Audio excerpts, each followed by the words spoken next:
तो पिछली वीडियो में हमने देखा था कैसे नथानियल एडी नाम के लड़की से मिलता है और उससे प्यार करने लगता है। लेकिन जब वो सारी बात कैंग को बताता है तो कैंग नथानियल की आंखों के सामने ही पूरे कबीले को ही मार डालता है। जिसके बाद नथानियल कैंग का टाइम सूट चुराता है और वहां से गायब हो जाता है और आके पहुंचता है किसी और ही समय में। अब आगे।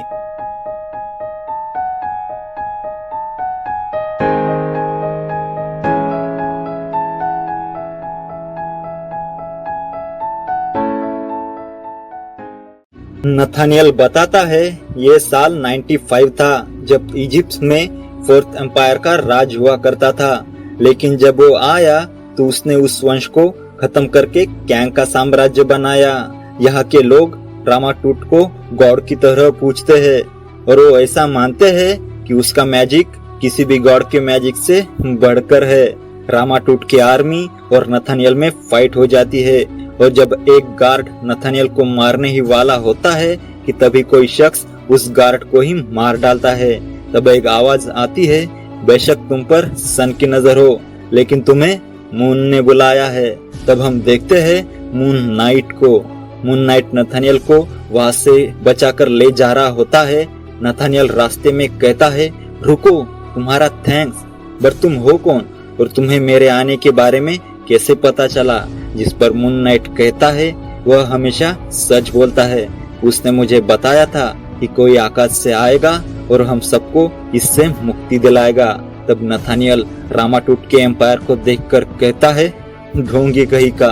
रास्ते में नथानियल मून नाइट से कहता है, मुझे माफ करना, मैं तुम्हें निराश नहीं करना चाहता, पर मैंने इस रामाटूट के बारे में बहुत रिसर्च की है। यह ऐसा नहीं है कि कोई भी आएगा और इसे गमले में से किसी पौधे की तरह उखाड़ कर फेंकेगा।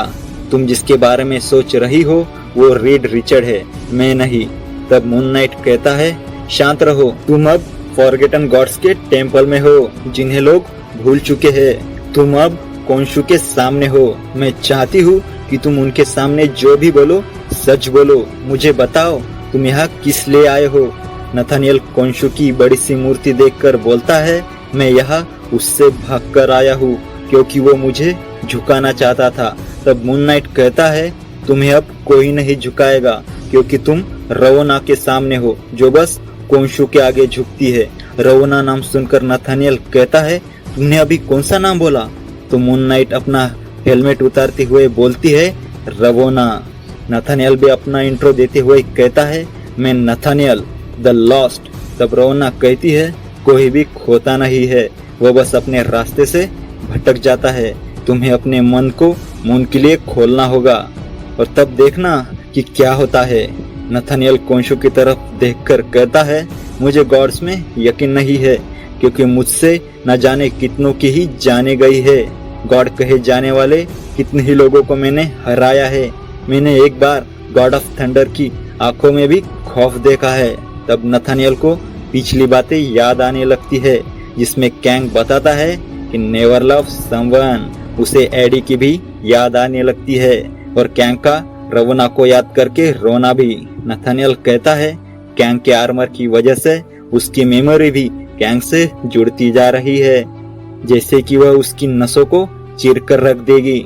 नथानियल को कैंग के द्वारा पीटना, उसका टॉर्चर भी याद आता है। यह सब याद करते हुए न्यूरोकोटिक आर्मर बदलकर आयरन मैन के सूट की तरह आयरन सूट में हो जाता है।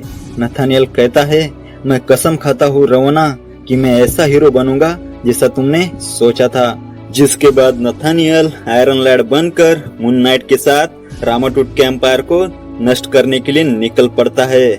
नथानियल कहता है, उसका जन्म एक बोरिंग दुनिया में हुआ था लेकिन आज उसका सफर एडवेंचर की तरह शुरू हुआ है।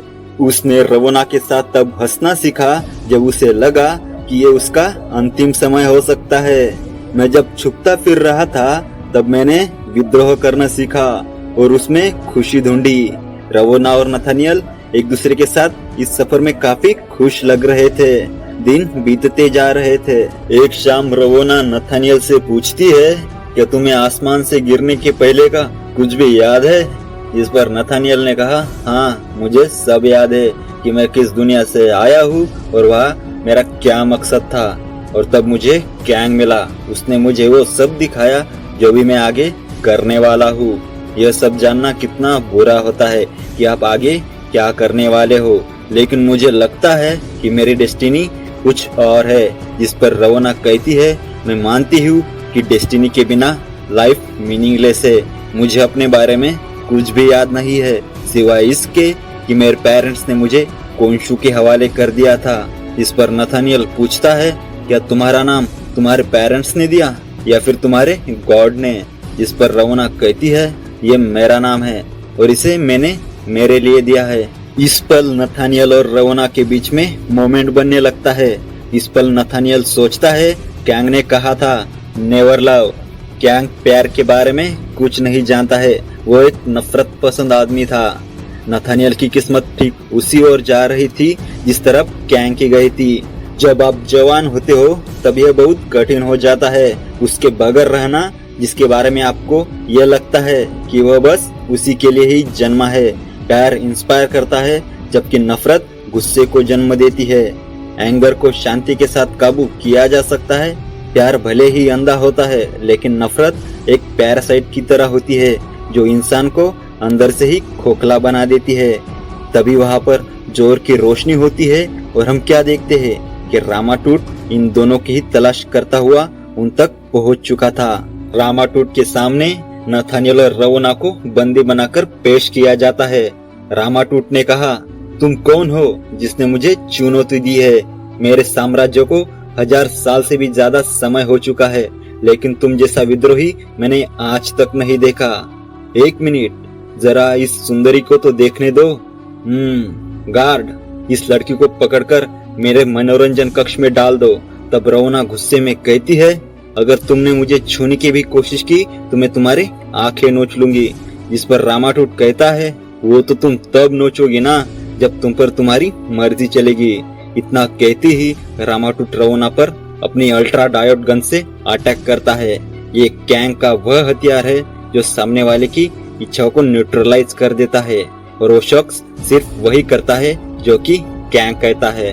नथानियल आयरन लाइट बनकर रामाटूट से कहता है, अब बस भी करो ढोंगी नथानियल। रामाटूट ने जैसे ही ये नाम सुना, वो एक सेकंड को चौंक गया और उसे समझने में देर नहीं लगी कि उसके सामने कौन खड़ा है। रामाटूट आगे बढ़ते हुए कहता है, मुझे अपनी पिछली यादों में से इसका यह किस्सा याद नहीं आ रहा है। यह किस तरह का डायवर्जन है? कहीं तुम उसके ही वेरिएंट तो नहीं हो, किसी और टाइम से आए हुए? कितना फैसिनेटिंग है अपने ही आप से मिलना। पर मुझे ऐसा क्यों लगता है कि मैं अगर तुम्हें मार दूं तो ये मुझे नुकसान नहीं करेगा। इस पर नथानियल कहता है, लेकिन तुम इतना जान लो कि जिस पल तुम्हारी छुरी मेरी गर्दन पर होगी, उसी पल उसके गर्दन पर भी छुरी होगी। जिस पर रामाटूट कहता है, लूप्स, मतलब तुम्हें जिंदा रखना होगा।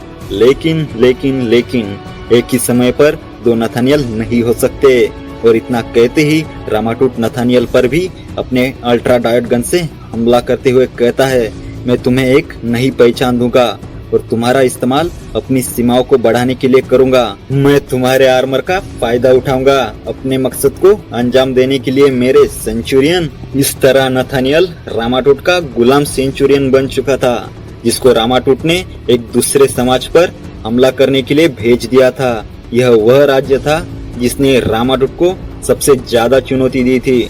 लोग इसे इन सभा नूर का साम्राज्य कहकर बुलाते थे। यह वही इन सभा नूर है जो कि आगे एपोक्लिप्स नाम से जाना गया। सेंचुरियन बनने के बाद नथानियल रामाटूट का गुलाम बन चुका था। वह इन सभा नूर की सेना पर टूट पड़ा। यह जंग कई हफ्तों तक चली।